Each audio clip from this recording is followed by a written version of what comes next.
بسم اللہ الرحمن الرحیم۔ السلام علیکم ورحمۃ اللہ وبرکاتہ۔ میں ہوں محمد فہیم اور آپ دیکھ رہے ہیں میرا یوٹیوب چینل فہیم کی باتیں۔ ہمارا اس پروگرام کا نام ہے بابا ایک بات تو بتائیں۔ اس پروگرام میں میں اپنے بابا سے ایسے سوال پوچھوں گا جن کے جوابات میرے اور آپ کے لیے دلچسپ اور سبق آموز ہوں گے۔ میرے بابا کا نام مولانا قدیم جان صاحب ہے، ایک لائبریرین، استاذ اور سوشل میڈیا ایکٹیوسٹ ہے۔ تو آئیں آج کا سوال پوچھتے ہیں۔ سوال نمبر 1، بابا ایک بات تو بتائیں کہ ہمیں ہمیشہ سچ کیوں بولنا چاہیے؟ السلام علیکم ورحمۃ اللہ وبرکاتہ۔ وعلیکم السلام۔ بہت شکریہ۔ آپ کا سوال ہے کہ ہمیں ہمیشہ سچ کیوں بولنا چاہیے۔ دیکھیں بیٹا، سب سے پہلی بات تو یہ ہے کہ ہمیں اللہ تعالیٰ کا حکم ہے، یعنی جس نے مجھے، آپ کو، آپ کی امی کو، آپ کے ابو کو، آپ کے بھائیوں کو اور اس پورے مخلوق کو اور تمام دنیا کو جس نے بنایا ہے وہ ہمارا خالق اور مالک ہے۔ اس کا حکم ہے کہ ہمیں سچ بولنا چاہیے، تو سب سے پہلی بات۔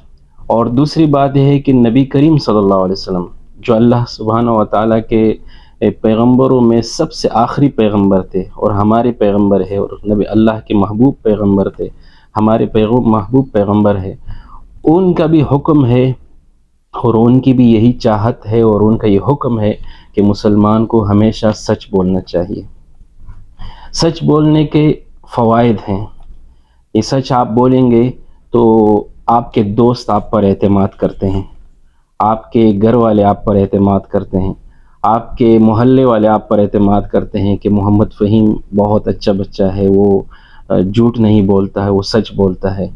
اور بہت سارے ایسے جو مسائل ہوں گے آپ کی بات کا اعتبار کریں گے کہ آپ جو بات کریں گے کسی مسئلے کے بارے میں، کسی مثال کے طور پر آپ دوست احباب آپس میں لڑ پڑیں کسی دوستی میں اور کھیل کود میں، اور پھر والدین جو ہے پوچھتے ہیں کہ غلطی کس کی تھی، تو اگر آپ کے دوستوں میں سے کوئی دوست سچ پر جو ہے مشہور ہو کہ یہ بچہ سچ بولتا ہے، یہ جھوٹ نہیں بولتا، تو پورے محلے کا آپ پر اعتماد ہوتا ہے۔ جیسے میں نے آپ کو کہا کہ اگر سچ بولتے ہیں، سب سے پہلے تو اللہ کا حکم ہے کہ اگر ہم سچ بولتے ہیں تو اللہ خوش ہوتا ہے، اللہ کا رسول خوش ہوتا ہے۔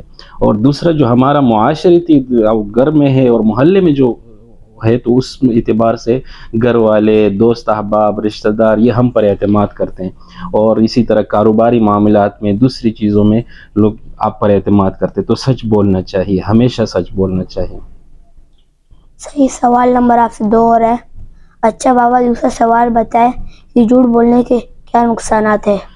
ہاں، دوسرا سوال آپ کا یہ ہے بیٹا کہ جھوٹ بولنے کے کیا نقصانات ہیں۔ اس میں بھی پہلی بات تو میں یہی کہوں گا کہ جھوٹ بولنے کے سب سے بڑا نقصان یہ ہے کہ ہم اپنے خالق جو ہم سب کو پیدا کرنے والا ہے اس کی مخالفت کر رہے ہیں، اور اس کی مخالفت کرنا بالکل درست نہیں۔ جیسے ہم اپنے استاد کی بات کو نہیں ٹالتے، اس کے استاد کی بات کو مانتے ہیں کہ وہ استاد ہے ہمارا، ماں باپ، امی اور ابو کی بات کو مانتے ہیں کہ بری بات ہے، اس کی بات نہ ماننا بری بات ہے، لیکن جو اللہ سبحانہ و تعالیٰ ہے، آپ کے استاد کا بھی پیدا کرنے والا وہی ذات ہے، آپ کے والدین کو پیدا کرنے والا بھی وہی ذات ہے۔ تو اگر ہم جھوٹ بولتے ہیں تو ہم ان کی بات سے انکار کرتے ہیں، اور اللہ کی بات سے انکار نہیں کرنا چاہیے۔ اور اسی طرح جھوٹ بولنے سے انسان جو ہے نبی صلی اللہ علیہ وسلم کے حکم کے تابعداری نہیں ہے، بلکہ اس کے حکم سے ہم منہ موڑ لیتے ہیں۔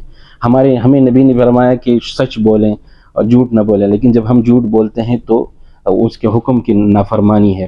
اور تیسری بات یہ ہے کہ جیسے حدیث شریف میں آتا ہے کہ انسان جب جھوٹ بولتا ہے، جھوٹ، تو اس کی منہ سے ایسی بدبو آتی ہے، بہت شدید بدبو، اور رحمت کے فرشتے اس سے میلوں، میل کا مطلب یہ ہے کہ یعنی کئی کلومیٹر دور تک، جیسے آپ سمجھے کہ یہاں آپ سائٹ تانے میں بیٹھے ہیں اور آپ سے جو ہے رحمت کے فرشتے سراب گوٹ اس سے بھی دور تک انسان سے بھاگتے ہیں۔ تو یہ آپ سوچیں کہ اگر آپ دوستوں کے ساتھ آپ بیٹھے ہوئے ہیں، آپ کے جو دوست ہیں، اور آپ کے منہ سے بو آ رہی ہو یا آپ کے کپڑے سے پسینے کی بو آ رہی ہو، تو یہ دوست آپ سے بھاگتے ہیں یا نہیں کہ یار اس سے بدبو آتی ہے، تو آپ کو کیسا لگے گا؟ اچھا نہیں لگتا نا, بہت برا لگتا ہے. تو رحمت کے فرشتے جو آپ کی حفاظت کے لیے آئے ہیں اللہ کی طرف سے, جو آپ کو رزق دینے کے لیے آئے ہیں اللہ کی طرف سے, جو آپ کو برائی اور جو ہے بیماریوں سے بچانے کے لیے آپ کے پاس موجود ہے, اور آپ جھوٹ بولتے ہیں تو وہ آپ سے بھاگ جاتے ہیں. جب آپ سے وہ بھاگ جاتے ہیں تو شیطان آپ پر غالب ہو جاتا ہے. تو اس لیے جھوٹ سے نفرت کرنا چاہیے, اور جھوٹ کے کافی نقصانات ہیں, تو اس نقصانات سے خود کو بچانا چاہیے. صحیح ہے. آپ سے سوال نمبر 3 ہو رہا ہے. اچھا بابا, تیسرا اور آج کا آخری سوال ہے کہ اگر کوئی ہم سے جھوٹ بولے تو ہمیں کیا کرنا چاہیے؟ ہاں, آپ کا سوال بہت اچھا ہے کہ اگر کوئی ہمارا دوست ہے ہم سے جھوٹ بولتا ہے تو ہمیں کیا کرنا چاہیے؟ اس کو اٹھا کے مارنا چاہیے, تپڑ مارنا چاہیے؟ نہیں, ہمیں صبر سے کام لینا چاہیے. کہ جھوٹ بولا, ہمیں غصہ آئے گا نا کہ ارے مجھے معلوم ہے کہ یہ بات ایسے نہیں ایسی ہے, اور جو ہے میرے دوست نے مجھے جھوٹ بولا, تو غصہ نہیں کرنا چاہیے, صبر سے کام لینا چاہیے.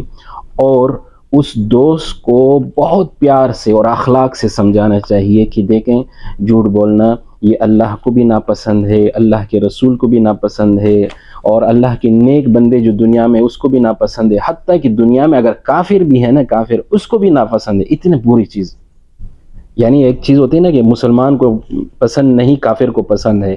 مسلمان کو جو ہے اس کو چاہتے ہیں اور کافر اس کو نہیں چاہتے. لیکن جھوٹ ایسا ہے کہ مسلمان, غیر مسلمان, جو شدید ترین کافر بھی ہوتا ہے وہ بھی جھوٹ کو ناپسند کرتا ہے. تو آپ جو ہے اس دوست کو, جو آپ کا مین سوال تھا کہ جو کوئی دوست میرے سے جھوٹ بولے تو ہم کیا کریں, تو آپ ان کو اخلاق سے, اچھے اخلاق سے ان کو سمجھائیں, اور ان کو جو ہے ترغیب دے کے سچ بولنا چاہیے, ہمیشہ جھوٹ نہیں بولنا چاہیے. جھوٹ سے جو ہے فرشتے, رحمت کے فرشتے بھاگ جاتے ہیں, اللہ ناراض ہوتا ہے, اللہ کا رسول ناراض ہوتا ہے. اس طرح کر کے ہمیں اپنے دوست کو سمجھانا چاہیے بجائے اس کے ساتھ لڑنے کے. یہ آپ نے بہت اچھی بات کی ہے. اچھا بابا, بہت شکریہ. کل ایک اور مجلس میں پھر بات ہوگی انشاءاللہ تعالی. انشاءاللہ.